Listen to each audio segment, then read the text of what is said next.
Hello, this is a prepaid collect call from Charlie. an incarcerated individual at the Leon County Jail. This call is not private. It will be recorded and may be monitored. If you believe this should be a private call, please hang up and follow facility instructions to register this number as a private number. To accept charges and consent to this recorded call, press 1. Thank you for using Securus. You may start the conversation now. Hey, Yeah, sorry about that. No, last thing I heard was you said, and the chief, and then it just went through. He was supposed to fly. He's the same guy who said he was going to call Dan back when I first got here. Never called him back. But Chief's back. He's the chief of the whole jail. So come by and check me out. So he has not been there yet. He has not, but the psychologist, like PhD, whatever she is,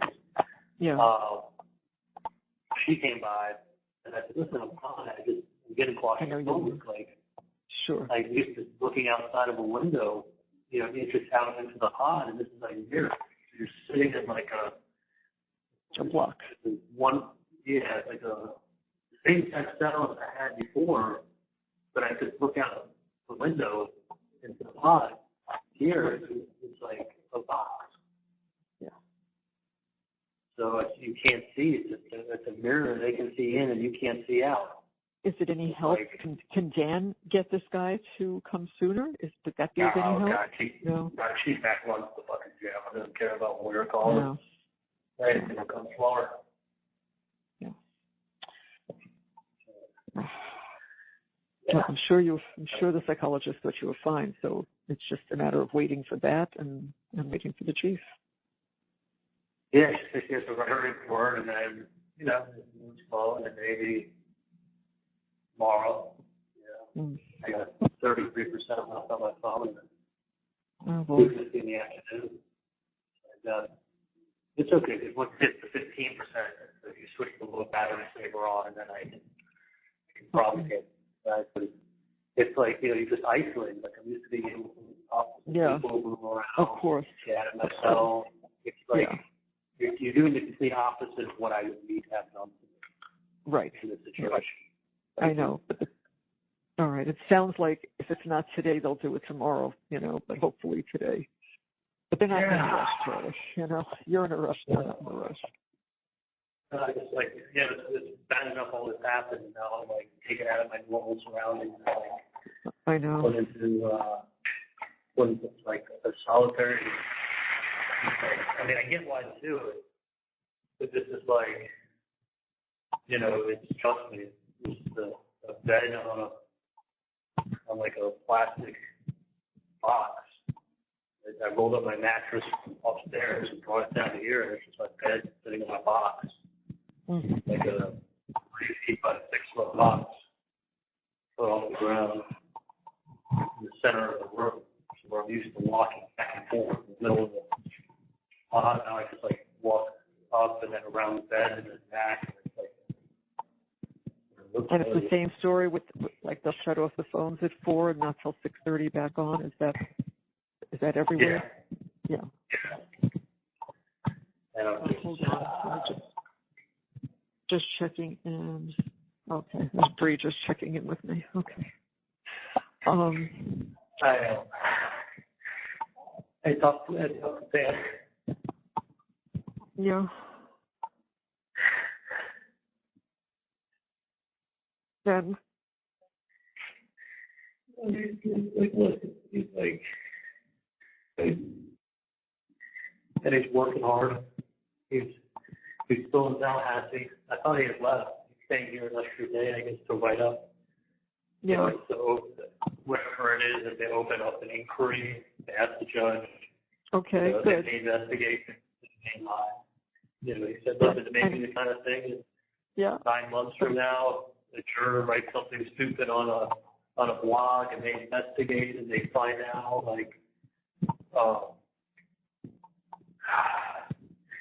and then they find out something, and they're able to open it, and then it could possibly lead to an appeal. I basically got the judge let a lot of stuff in to the case. And he did that because he didn't want them to appeal. You know, Right. the harder the judge rules, I guess there's more appellate issues that can come up. Like if that guy, Hankerson or whatever, I guess the harder the judge rules on issues that are in the trial, the more likely there is to have an appellate issue. Here the judge is in favor of the defendant, the more likely there is to have an appellate issue. Yeah. You see what I'm saying? Yeah, I do. So my general feeling, this is just my feeling, I'm not a lawyer, but my feeling is that he ruled, if anything, he gave us the benefit of the doubt because he didn't want there to be an appellate issue. Yeah. Is that what Dan thinks? Well, I mean, he made that comment today that the judge ruled in our favor a number of times. He let him bring stuff in.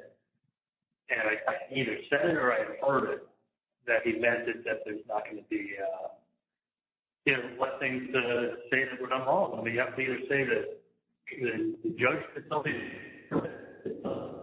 didn't give you your due process. If the jury didn't do anything improper, like, what's your reason for wanting to do trial?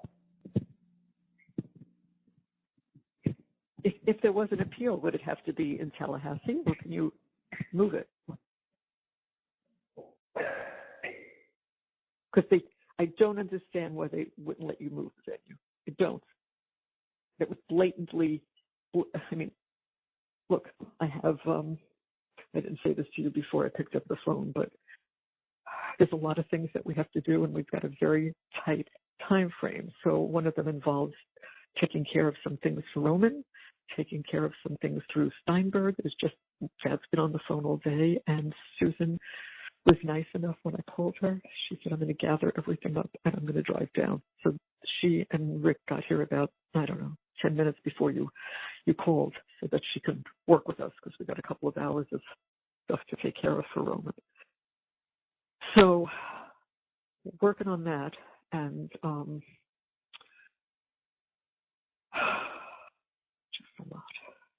just a lot, but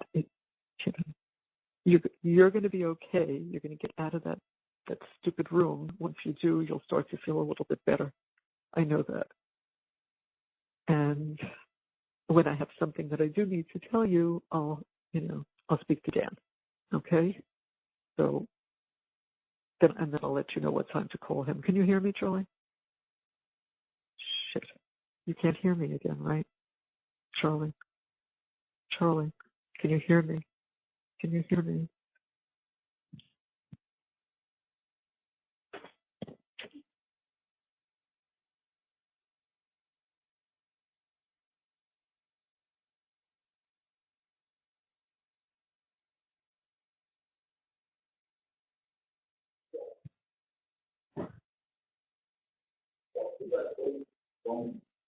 I'm sorry. The fourth time that they cut the line each time.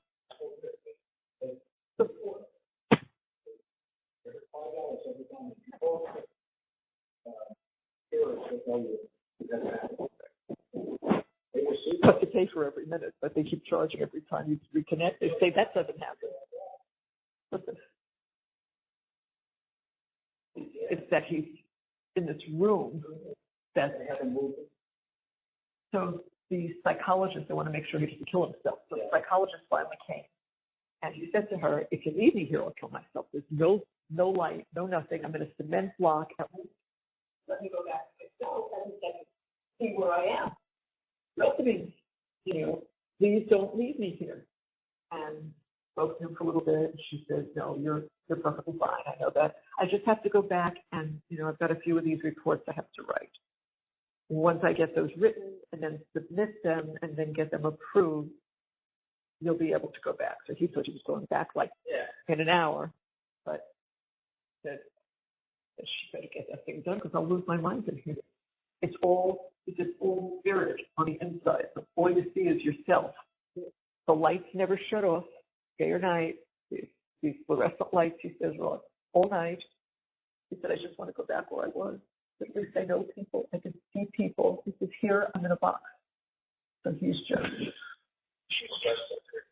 What? He's, I mean, I'm sure he'll pull back or just keep getting disconnected. I didn't even know if he was drinking. He wasn't buying Coke. I ordered nothing. So I just because we're in a very, I think, very tight time. Because I could have what? But I don't want to do you know what I want to do. But part of that getting both of those. I think would be a nice way to just leave you alone and say goodbye. I am not your friend, so go to prison. He didn't do. I can't push it. I'm not that strong. And I also know how he, in a year and a half, his body and everything has slowly started to deteriorate. I'm old. I have a life. We had a great marriage. Happy. We traveled. We lived good. I really am not unhappy. And I'm more than willing to just say goodbye and let me lie down. It doesn't painful. I just want to go to sleep. We bought our cemetery property a couple months ago. We're good. I'm good. What Wendi did this weekend? Because I said something that made her feel like I had enough, and I'm not going to watch. If the trial doesn't go well, I know what I need to do. So Wendi came up Saturday. Now, you know something was wrong because we lived here 9 years. Yeah. She's never once just come over and said, I need to talk to you. I'm sure probably make sure this all big lunch. She sat down on the couch right there. I was sitting here, and she didn't say, look, Mom, this is a horrible time for all of us. Charlie's on trial for his life. We're all aggravated. But if this is what you're thinking, oh my God. Just sat there, and she said, listen, you're suicidal. I'm going to correct you. So I said, I'm not suicidal. I'm fine. Will we see the boys tomorrow night? Yes, we said Sunday night. She said, yeah. Great. Now, am I suicidal? No. Do I want to go to sleep and not see my son? I do. Perfectly honest, I do. And we'll do it together. We'll do it together. Leave a note. They'll know when to come and get us. And we'll do it together. The boy. Look, got to make a decision at some point. So after speaking to Dan this morning and knowing what they're thinking up there, and I don't know if we'll make it out in time. I really don't. But Dan said, you might, or you might do all of it, get to the airport, and they'll stop us. And that could happen. It could happen. I don't know. But it's worth a try.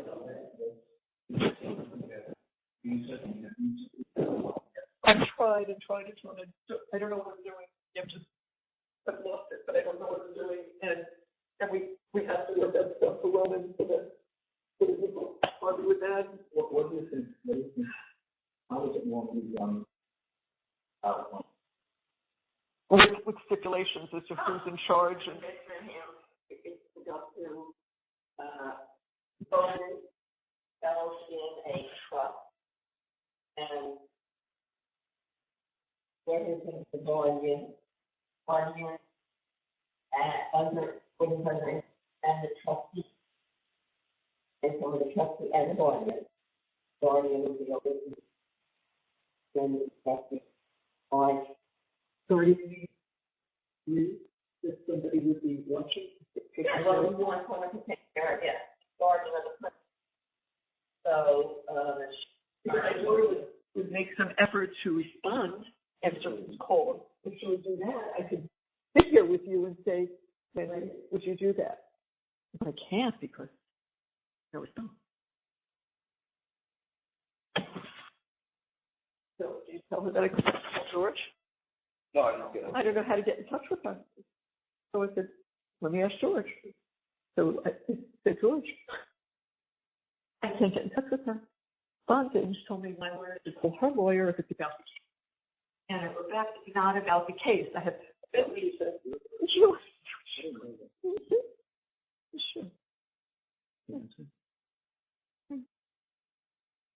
When I said, I just got off with Charlie, he's worried about you. He wants to know what, oh, because I said, yeah, we know you never ask anything about your brother, and she doesn't, and she told me it's because her lawyer said she shouldn't ask.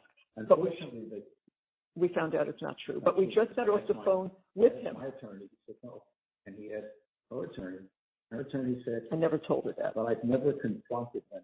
No. I don't want to. So I wrote this last night. We know you never ask anything about your brother. This is 8 o'clock last night. But we just got off the phone with him, and the first thing he asked was, how's Wendi holding up? I didn't have the heart to tell him that you never called us or asked about him. I just said, we weren't up to phone calls right now. Everyone looks to protect you. I bet you've got a lot to think about. But then she didn't answer. But then I got another call from Charlie tonight, and I said, just got off the phone with Charlie. He's worried about you. He wants to know why we didn't speak. I told him a lie. I said, we're only speaking with you and Dan right now. I couldn't bear to tell him the truth. Your sister never even called us, is the truth. So she says this morning, I thought she'd be racing over here last night. Yeah. Dear Mom, I know you are upset by the verdict, but the anger directed at me is not justified. I don't know how much anger is. Really don't. I'm not responsible in any way for Charlie's situation. I am not guilty because I did not do anything wrong, and I was not involved in any way with Danny's death.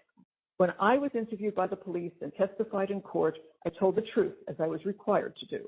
I cannot control how the prosecutor used my statement at Charlie's trial. Again, I didn't say that. Also, as you know, my lawyer has advised me not to talk to my family or anyone else about this case. No, about the case, which is true. We've never done it. I followed his advice despite your disagreements with this guidance. Please do not text me about this case anymore. Not about the case, is it? Not what I said. About her brother, and that he wants, how are you, Wendi? How's my sister holding up? She can't. If you have anything further to say about the case, please go through our lawyers. Right now, I have to be singularly focused on taking care of the boys during this difficult time.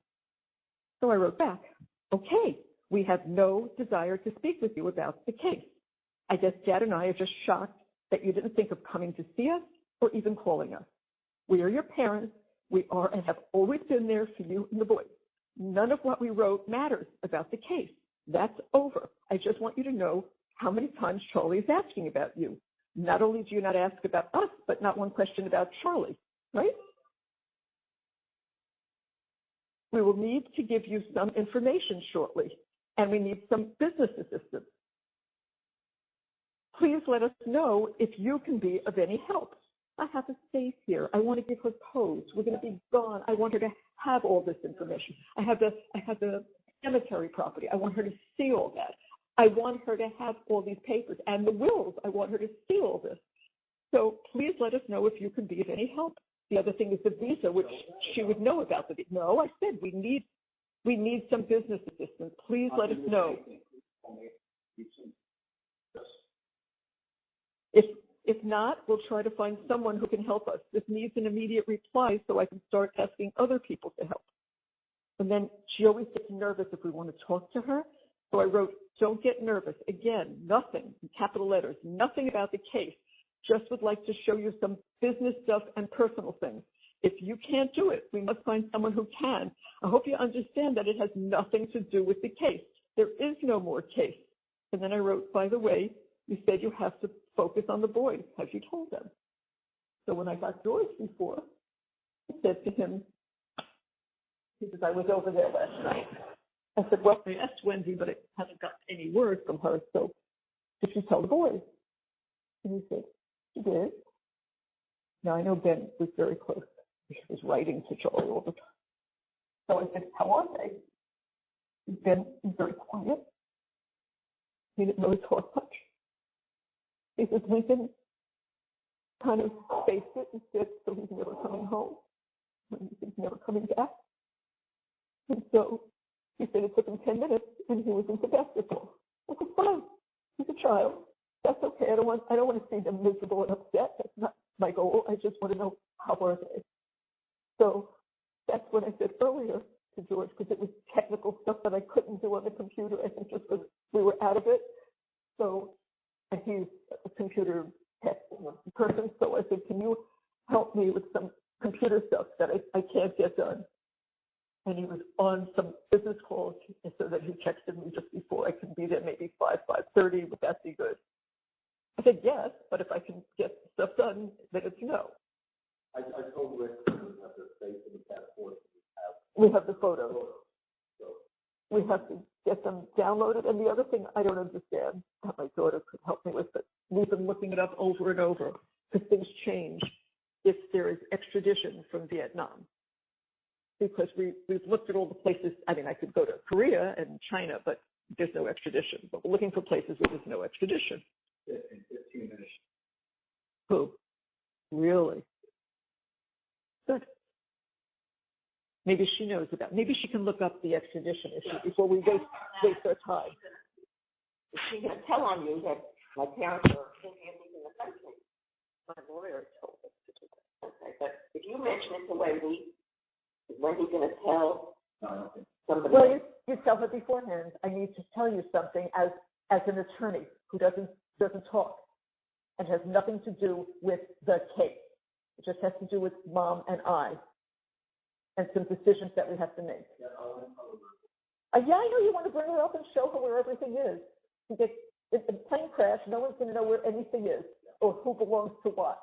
So I would like her to come up here so she could see it. I don't think that's asking too much. She can live 3 hours away. Every time she says, can you do this? Can you come here? Can you do this? Everything. How many times do we have plans? I really can't. I have to cancel. Wendy needs us for this. Wendy needs us to babysit. So we've been really good nannies, and I guess our job is up. Because now the boys are older. They can go out with friends. They can do things on their own. So she doesn't need grandma and grandpa. Okay. Pretty hurtful. I have one son that I don't speak with. I have one son who's close to being dead. And my daughter, whom I love, is doing this. I don't get it. I don't get it. I said to Harvey, I swear to God, our family was cursed. Absolutely cursed. And I don't know how to take care of it anymore. So.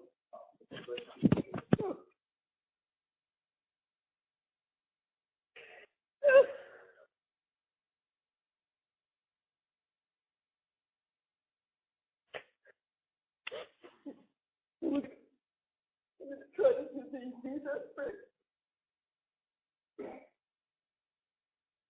We're going to better be able to sit at a table than that chair.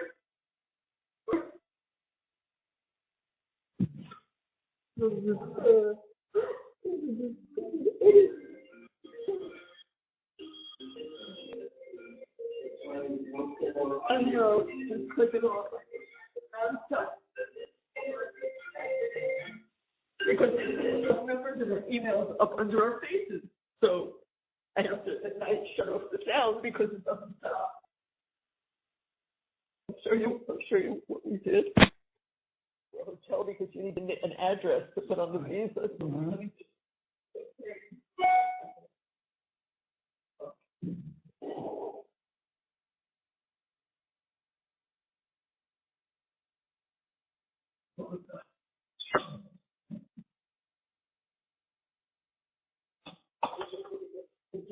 Nobody knows where we are unless I just some address on the visa, right? Mm-hmm.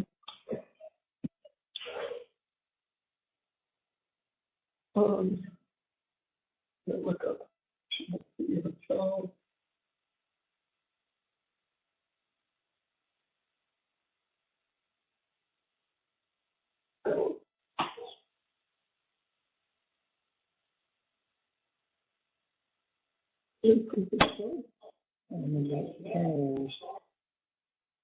Whatever it's under my position.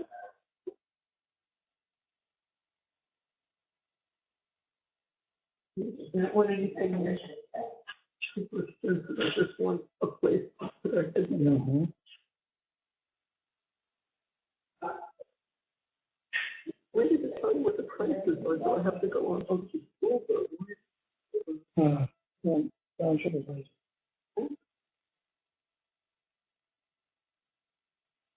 Oh, you have to go on the.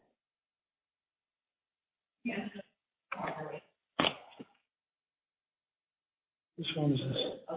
Is it called a demand? Like this, Thomas.